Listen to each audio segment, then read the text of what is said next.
Geez, Ganz, there's something reminding me of tires here. I don't know what it is. I couldn't tell you. It's probably something in the air. You feel it? I think it's time to talk about our new sponsor, Discount Tires. Do you know about these cats? These are the coolest cats in the industry. Guaranteed satisfaction. Let me quiz you. How many years in business?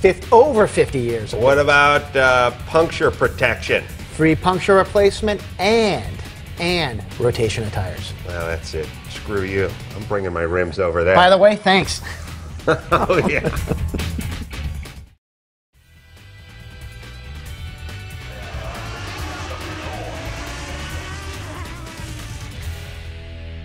I used to live in So, it's Adam Carolla, the professor. How's it going? We're going to get... That's where you say Sandy Ganz. Oh, yeah, you know, I'm heavy wine yet. I'm not loose. Yeah. I will be later, though. We walked into town. We're going to the auctions. We're going to grab some dinner. So come on along. It's going to be awesome. And we got a full weekend planned. We got the Concorso Italiano tomorrow. One of the best shows you'll ever go to. Yeah, we're heading down to the track for the vintage races on Saturday. Then Sunday, a little more down at Pebble Beach. A couple glasses of champagne. And then you get behind the wheel. And then we stop at the vintage races, and then we drive home, and then you get pulled over. That's a standard weekend. All right. Let's roll.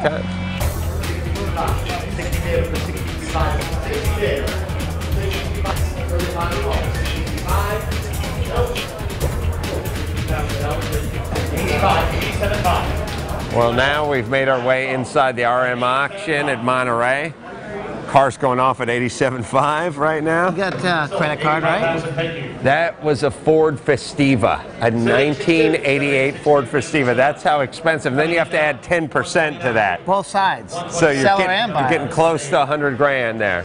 All right, so we made it inside the RM auction. We're going to kick some tires, have a few Heinekens, and let the games begin. That's right. willpower, anti-race. I gotta tell you, that is a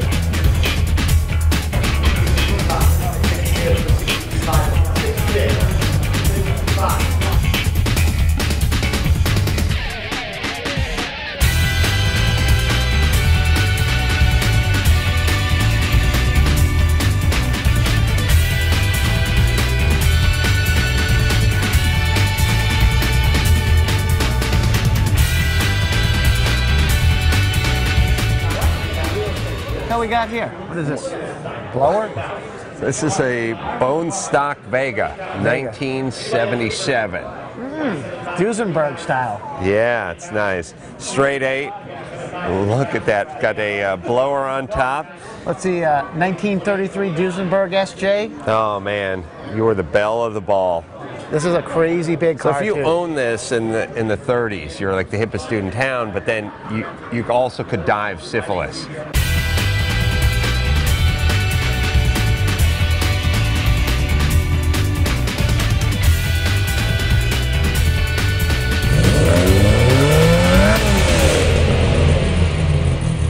Well, here we are at the Concorso Italiano 2010. I'm Adam Carolla. That's the professor. Sandy Ganz. Yeah, I got the cue this time. Sometimes he says Sandy Carolla, other times he says Adam Ganz, but he got it right this time. This, ladies and gentlemen, is why the terrorists hate us. Behold. Golf course, cars, perfect weather, as always. Always. So let's take a look around and take that, Al-Qaeda.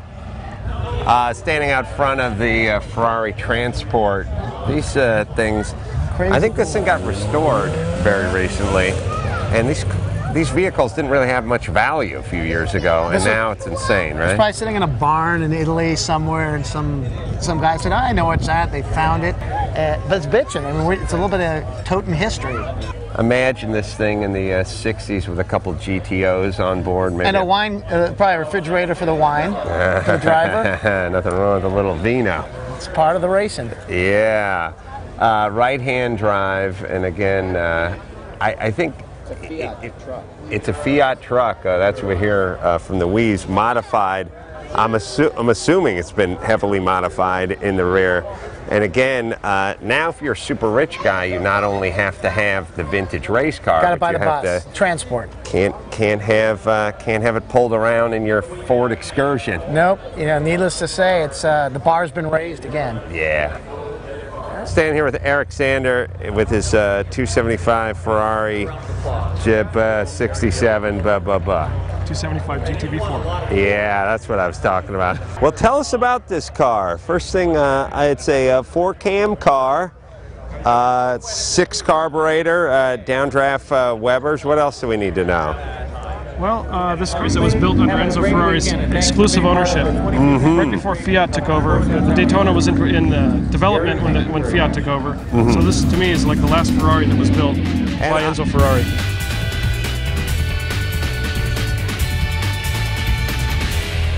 Well, Laguna Seca 2010. Here we go again. First race today. Today's Saturday. First race is not taking place yet. Check out some race cars and eat some barbecue. I want to check out some race cars, eat some barbecue, but I want to top off my beer before we split too. No bottle of wine? We're good. Let's go in there and get a Bud Light for me so you don't think I'm an alcoholic. All right, I'll be right back. Standing here in front of the Daytona, 71 Daytona, winner of the Cannonball Run. Driven Brock Yates, Dan Gurney. That's right. 35 hours and 53 minutes. 54 minutes. 54 minutes. I was way off. Man, if you're going to quote facts, you got to be accurate. We got a Daytona. We got it making its way from New York to LA in 35, almost 36 hours. And that's hauling ass. I don't know what the current record is because there's a weird thing. Now you got a lot of technology. You got the spotter planes. The guy with the M5, I think, did it with like 4 radar detectors, a chase plane. Right. And then under 30 hours. The lawyers in the caddy. Yeah, lawyers in a Cadillac hauled ass. Yeah, there's a lot of crazy guys, but this guy did a high-tech approach, and it seems kind of unfair. These guys did it by... Second place is lawyers. Well, it seems unfair, but the cops had an unfair advantage now too. Back then, radar and I don't know about radar in '71. They're probably just sitting around, hanging around behind insurance billboards, just waiting for them to go blowing past, right? Probably. Barely had radios. And I like the idea, for some reason, they did it in a crazy, temperamental car. Yeah, how is this thing running how did they get your car running for 35 hours? That's my point. Standing here with Bernard Uklay. Uklay, yeah. Yeah, Swedish.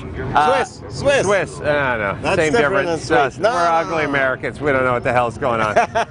Bernard I'm going to go ahead and call you Leno's chief mechanic. Yeah.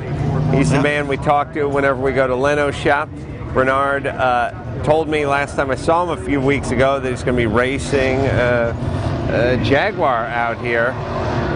So what car is this and how's it going today? Well, this is a Hageman Jaguar. It's built by Jack Hageman up in the Bay Area, 1955. They built the body and the chassis for it. It's all aluminum, using Jaguar running gear.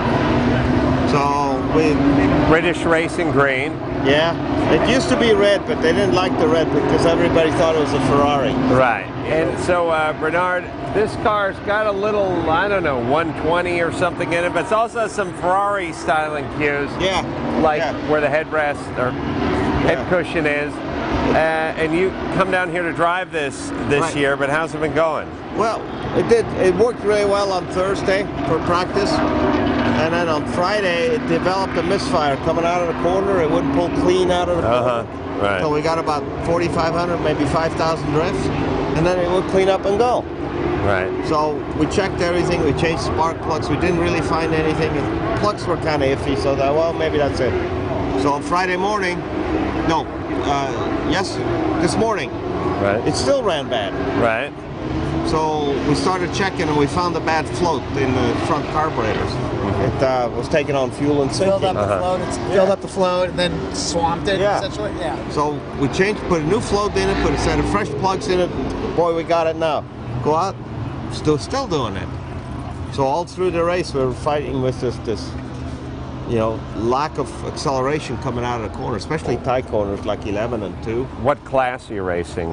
They bumped us up a class into A3. So we're running against mostly V8 power. Yeah. The listers and the scarabs and all that Do you have a stuff, 3.8 or 4.2 in here? 3.8. 3.8. I love the gold on that head. As far as he would admit, yes. Yeah, right. Let's go with that. It's really about 7 liter. Where'd they get that gold?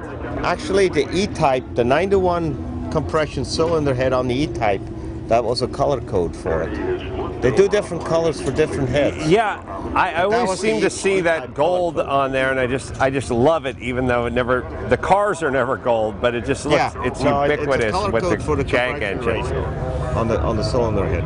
And last we saw Bernard, he was leaving Fontana with his Formula Atlantic.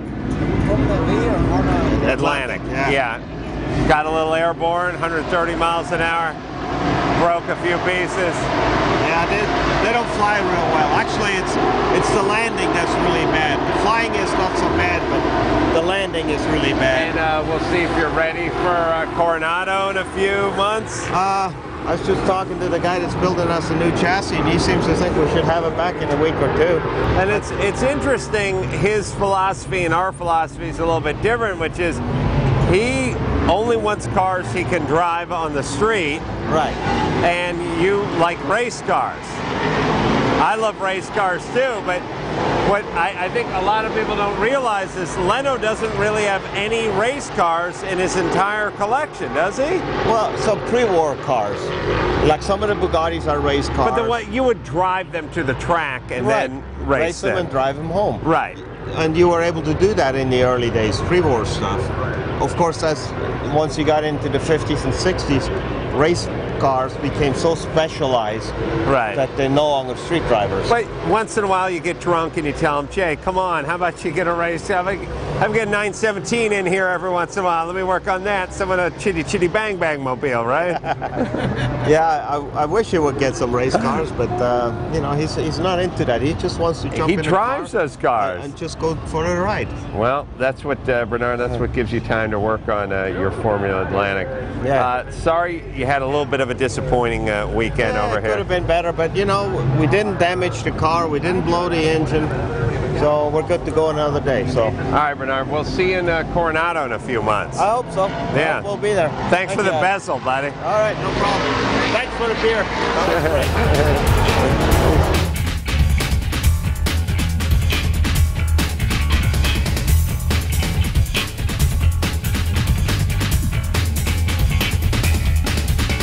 This video is sponsored by the fine folks at Discount Tire. With over 50 years of guaranteed customer satisfaction. Check them out on the web at discounttire.com.